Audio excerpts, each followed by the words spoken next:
In Somalia, there's no weekend. Friday is the day you're off. In the morning, we go to the beach, swim in the sea, have a lunch, and then come home and rest, and then to the cinema.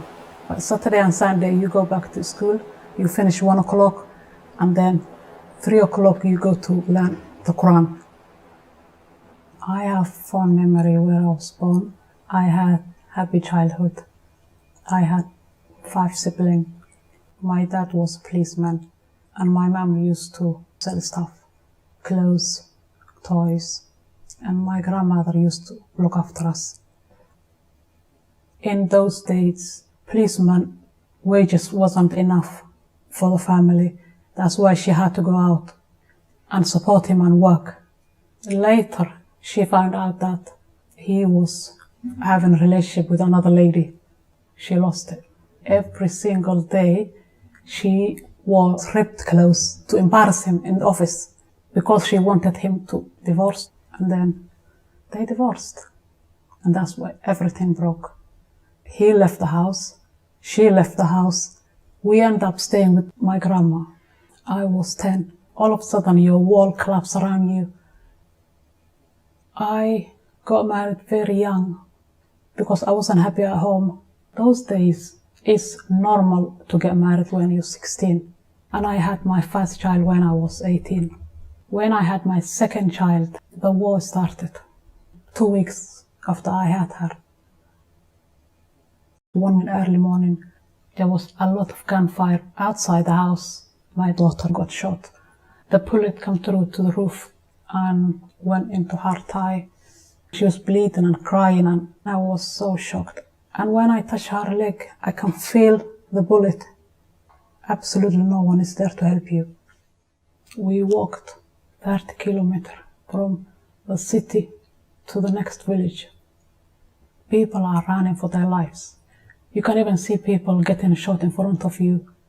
It was the worst day of my life. But you have to be strong for them.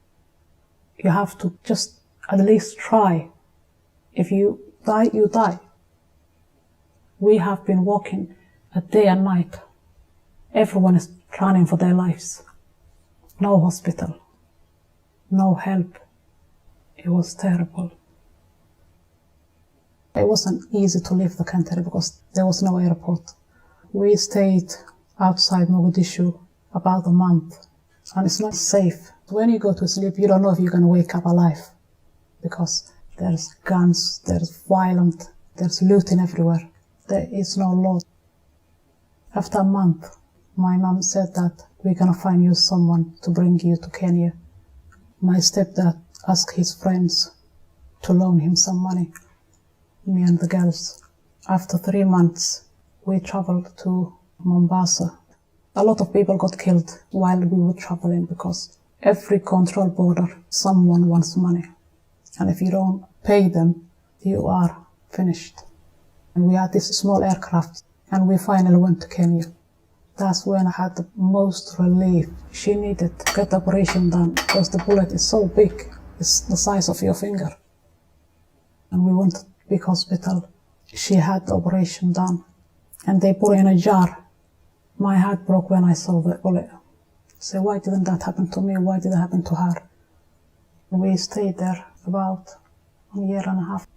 And then one day, my stepdad suddenly died on a car accident. He went to work and never came home.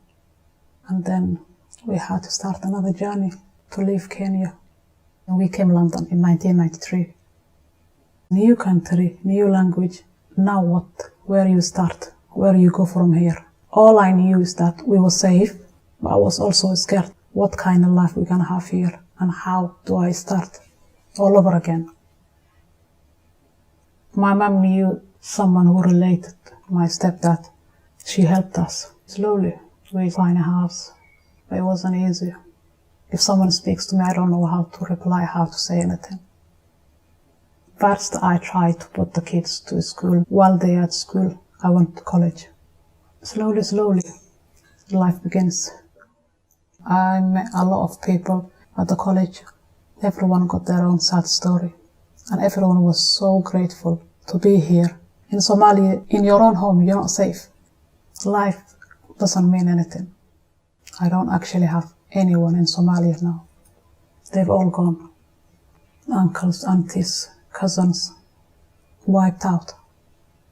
That's why I count my blessing and be grateful that my children didn't die there. Even now, it's not safe. People are dying every day. That's why I would never want to go back there. I am so happy and grateful to call here at home. This is my home. The life I had and the life my children have is completely different. I dedicated my life to the children to get the future that I didn't have. I just wanted for them to be happy and to have a good life and good careers. Salisbury's been my family. There was dark days. They held me above and beyond. They're my family.